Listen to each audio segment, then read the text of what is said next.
Fazzari. My title is Brand Experience Leader for Atelier Munro. We create custom wardrobes for our clients based on their needs, based on their jobs. So what we do is we establish long-term relationships with our guys, and we build their wardrobe and their image over time. I got into menswear after working for a women's retailer in the back end of operations. It was an Italian company that was opening here in Canada, and I helped them open across the nation.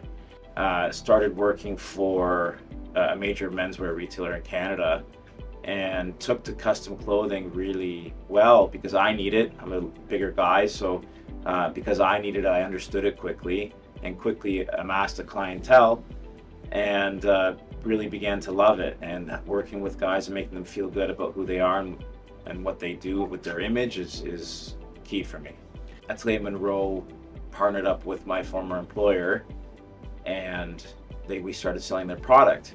And that was around the time where I started in menswear, and because the experience was very client focused and very customer driven, I really enjoyed it. I enjoyed what we could do for our clients.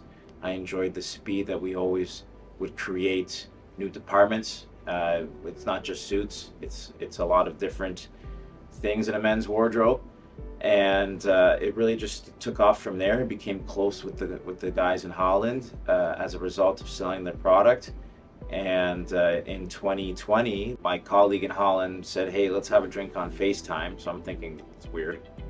And he starts laughing and he goes, "Well, we're thinking about going direct to consumer. We want to open our own retailer stores." And then right there and then is when I said, I'm in. I love the idea. I'd love to be part of something where we can create a unique experience for our clients without a lot of red tape. So instead of working as a wholesaler, we're now becoming our own retailer. So instead of selling to other businesses and having a small pocket in a larger retailer, we are opening our own doors across Canada. The thinking behind going direct to consumer was let's keep the margin.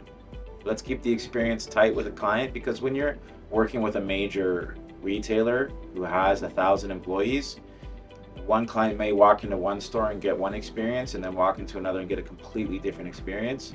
It's my goal and our goal to have that experience always be the same.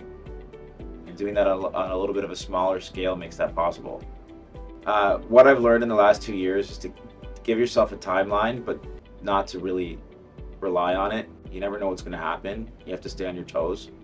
You have to be really agile and not get frustrated, because things are going to go wrong. An example of having some thick skin is, when we were looking for the right address and being in the 11th hour on a deal, and then having someone in the company say, I think we should keep looking. It's frustrating because we wanted to get the doors open.